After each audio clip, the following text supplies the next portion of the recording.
Welcome back to the fourth episode of the February ANU series. We are continuing on the budget, which was delivered on February 2021. And continuing from where we left, one of the big developments that has been announced in this budget is the asset monetization.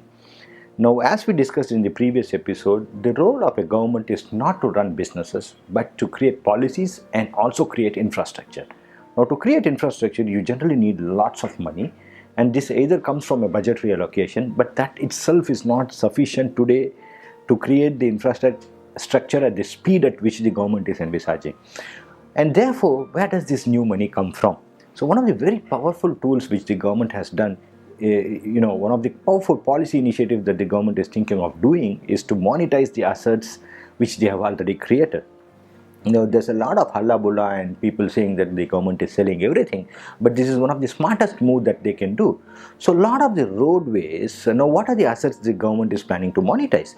They're planning to monetize the roads which have already been developed by NHAI. Now what is happening with NHAI? They have built the roads, investing a lots of money, and they're getting the tolls every month, every day.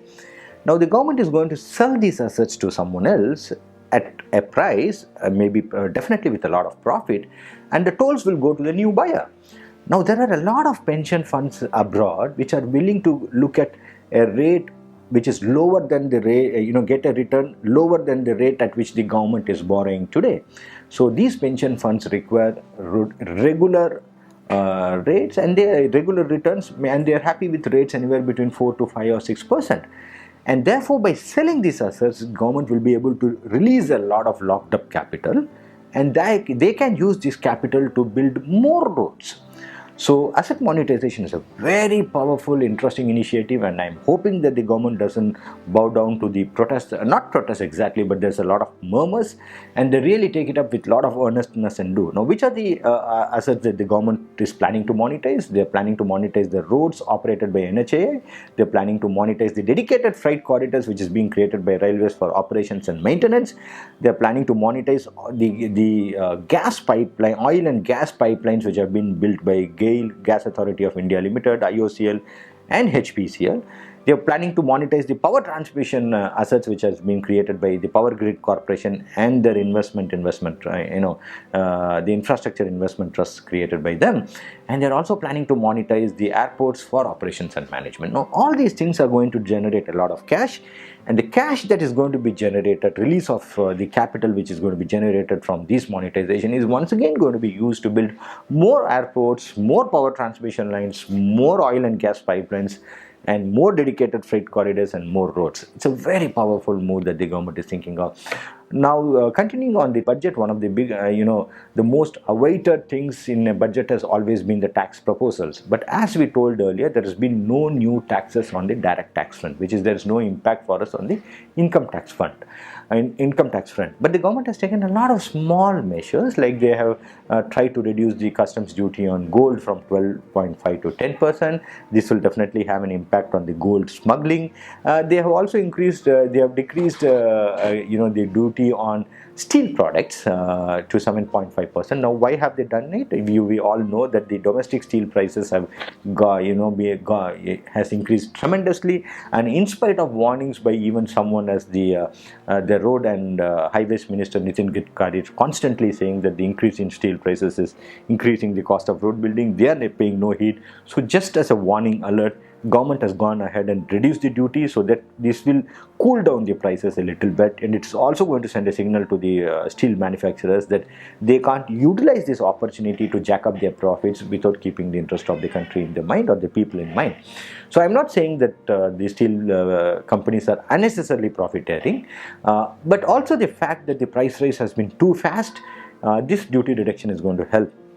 There has been decrease in duty for copper scraps.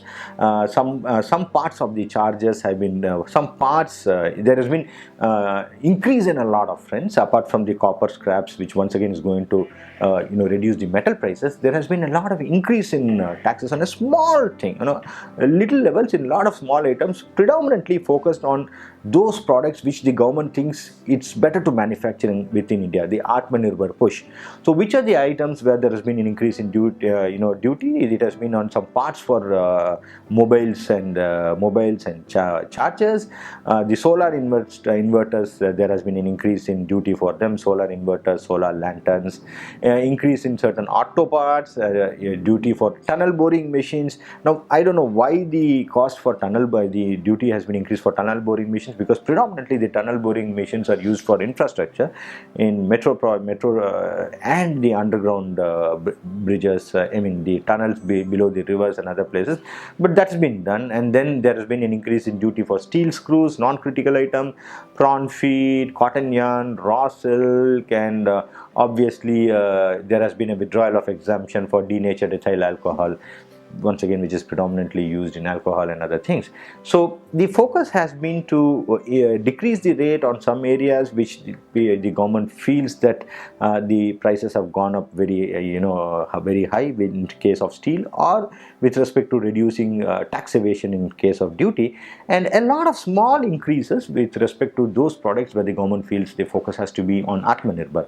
The government once again has done certain very interesting tax proposals, which has brought in tax proposal. One of the very important tax proposal that it has brought is it's going to give tax exemption on investment of foreign retirement corpus. Now there are the retirement corpus, like we have a provident fund and other things. The country UK has a possibility for the people, the citizens of those countries from foreign origin, to take away their funds and invest in their native place. And India is one of those countries where the UK foreign pension fund individual pension fund can be taken out and invested in India. So the government of India has now provided the tax exemption, which means there's a possibility of a lot of Indian origin people in UK to start investing their money in India. Now we all know India, being a developed country, obviously will give a much higher rate of return for equity or even for bonds when compared to the developed countries like UK. The other thing that the government has also done is extended the tax holiday by more than 1 year till March 2022 for affordable housing and startups. So already the government had given some tax exemptions on affordable housing. Now it has extended it by 1 more year. And another very important announcement this budget has made, that there is going to be a forthcoming census. Every 10 years we do a census, and 2021 is a year for census. The forthcoming census will be completely a digital census. So you will not have rolls and rolls of paper. So we are yet to see how it's going to be rolled out. My personal feeling is it will be an app-based rollout, because we are also seeing for the COVID and a whole lot of the healthcare infrastructure delivery mechanisms are happening through apps. So I'm assuming that the census this time will be through mobile enabled devices or the mobile phones themselves. So it will be completely a digital census exercise. Two advantages: the compilation of data is going to happen very fast, and it's also going to help government to take decisions very quickly. The other thing is that they have been able to, they have decided to review the proposals for nearly 400 customs exemption. Now this the interpretation of the customs rules, exemptions, and this thing is a very time consuming affair, and it always leads to misuse. So government is seriously looking at a situation where they will take away all the exemptions and maybe even reduce the customs duty. Now we saw that this is a trend that already government has taken with respect to direct taxation, income taxation, where they gave an option to the people to either use the benefits and pay a higher tax, or let go the benefits and pay a lower tax. I think something very similar will play out in customs. And then a very, very important and a powerful announcement is they're trying to bring parity with amongst the different investment avenues. So there has been tax changes for unit-linked insurance policies, which are basically investment products through insurance, and any premium over and paid more than 2.5 lakhs, the income generated will be taxable on par with the equity-linked investment schemes, which is 10% on long-term and 15% on short-term. And tax changes have also been brought in PF, where any interest on contributions for more than 2.5 lakhs per annum per person will be taxable.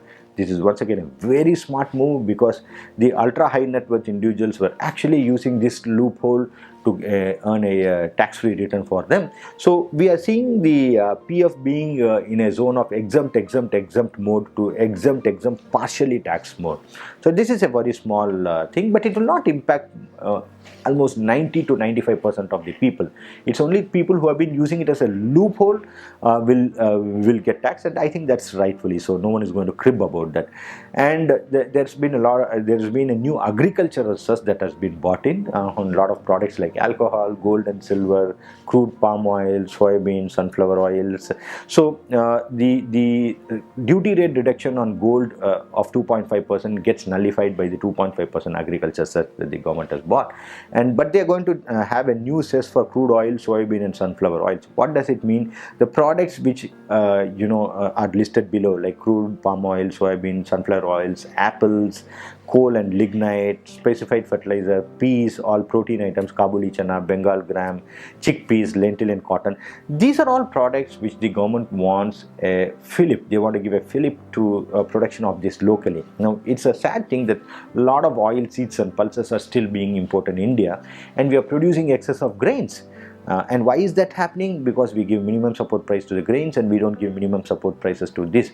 So the idea is no more to bring more items under minimum support prices, but the government is trying to put a cess so that to that extent there is an additional incentive for people to grow these things. The government has brought in one major rule change with respect to ship recycling.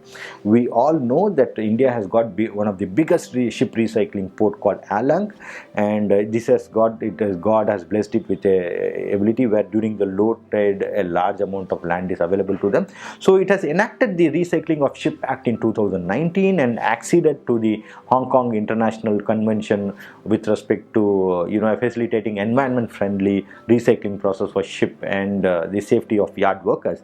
And therefore the total market for ship recycling is expected to double in India, and the contribution to GDP will be to the tune of 2.2 billion US dollars, whereas the current contribution is 1.3 billion dollars. But more importantly, this is going to generate a lot of jobs, close to 1.5 million jobs, and the aim is to garner around 50% of the global ship recycling business. Now, this is a good business because apart from providing employment opportunities, it is also going to produce a lot of scrap steel, which means the cost of import of the cost of steel production will come down if you are going to use this scrap steel. So India recycles around 70 lakh gross tonnage of ships. The other closest competitor has been Bangladesh, is at 68 lakh gross ton, as Chittagong port is one of the major shipbreaking yards, and then Pakistan is around 37 lakh gross tons and China is around 34 lakh gross tons. So the government's focus is to increase the market share of India.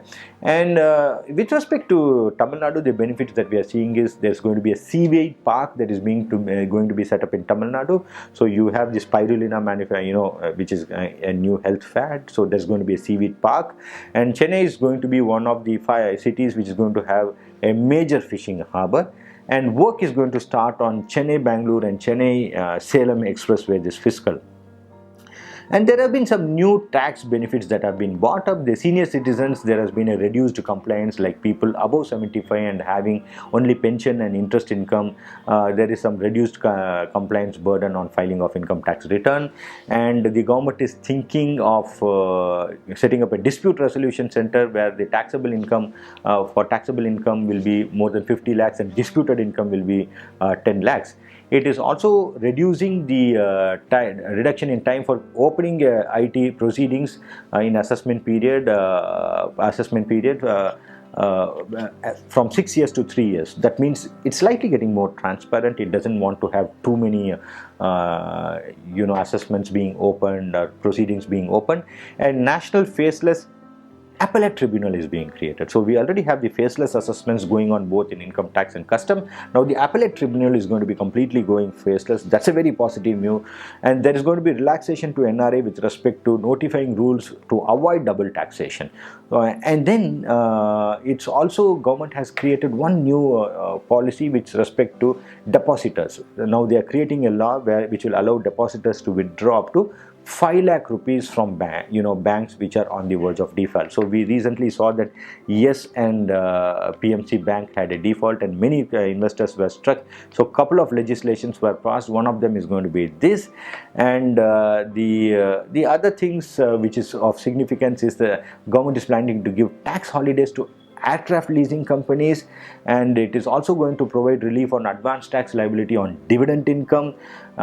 Very importantly for people to notice is that pre-filling of returns is going to come, because a lot of your PAN number today is populated across a lot of things. So details related to your sales, tax payments, TDS, details of capital gains from listed securities, dividend income will all come pre-filled. So your 26AS may have all these details, which will eliminate the possibility for people to sidestep this account and create a hole in the income of the government. So government is using the technology in a big way.